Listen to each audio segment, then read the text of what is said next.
World War II is remembered as a moment of triumph for Britain, with victory celebrations filling the streets of London in 1945. But behind the flags, parades, and speeches was a devastating financial collapse that permanently changed Britain's place in the world.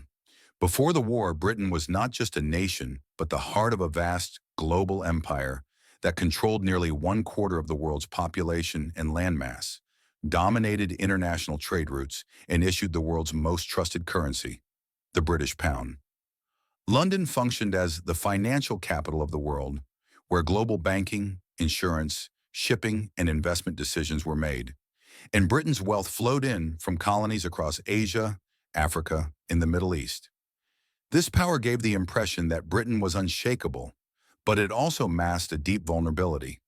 The empire depended heavily on overseas trade, imported food, foreign investments, and uninterrupted shipping routes.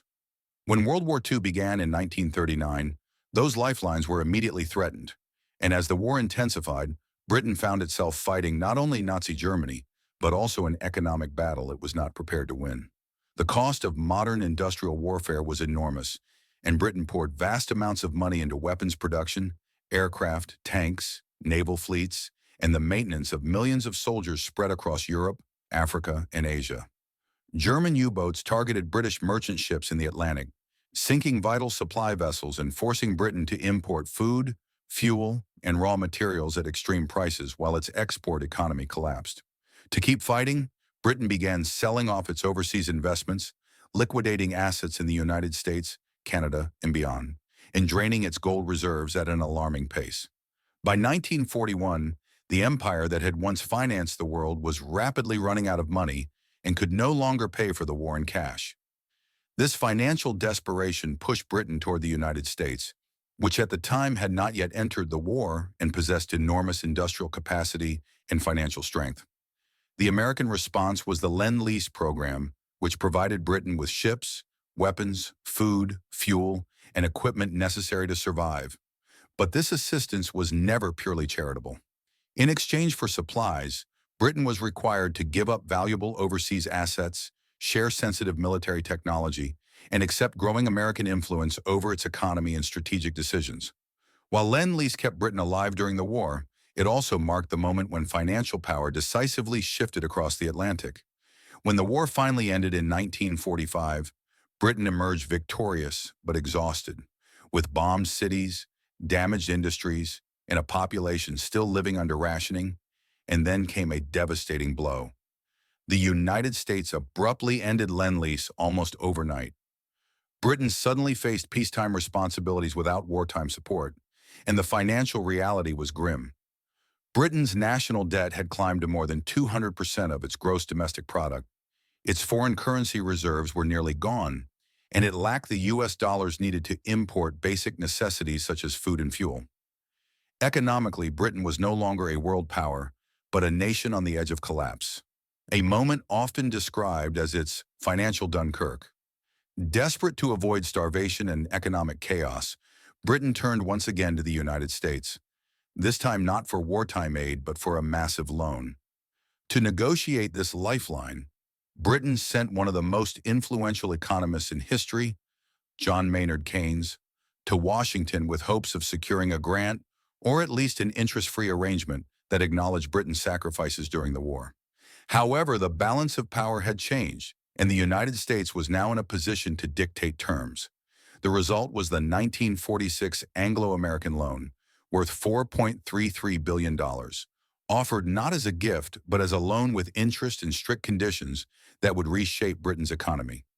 One of the most damaging requirements was that Britain make the British pound freely convertible into US dollars, a decision that ignored Britain's weakened financial position and exposed its fragile currency to global pressure.